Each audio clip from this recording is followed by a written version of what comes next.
O pasado venres, o presidente do Goberno, Pedro Sánchez, convocaba eleccións xerais para o último domingo de abril. A falta de apoio aos orzamentos levan ao líder socialista a adiantar estes comicios. Ante este adianto electoral, a cidadanía ten clara a súa opinión. Pois moi ben, xa debían de haber sido fai 6 meses. Sí, e así ya se quedan las cosas claras. Yo pienso que no, porque no, el problema que está que no aprueban los presupuestos, pero que no sería necesario adelantarlas. Me parece un gasto innecesario y una tontería. Me parece moi bien, perfecto. Me parece bien.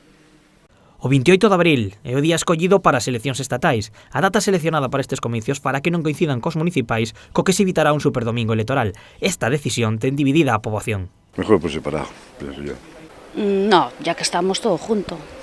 Hombre, es mejor que sean por separado. Todo en un mismo día, porque nosotros no estamos para tirar el dinero. Todo lo que es todo en una vez. Un domingo, pues votaciones todas incluidas, para evitar gastos y todo. No, que sean así separadas, porque senón xa todos votan a mesma cousa, entonces para unha cousa que voten a uns e para outra que voten a outros. O que sí que teñen claros nosos veciños e veciñas son os problemas principais aos que debería facer fronte o próximo goberno elexido. Hombre, lo primero que miraran por los pensionistas y por la sanidad pública.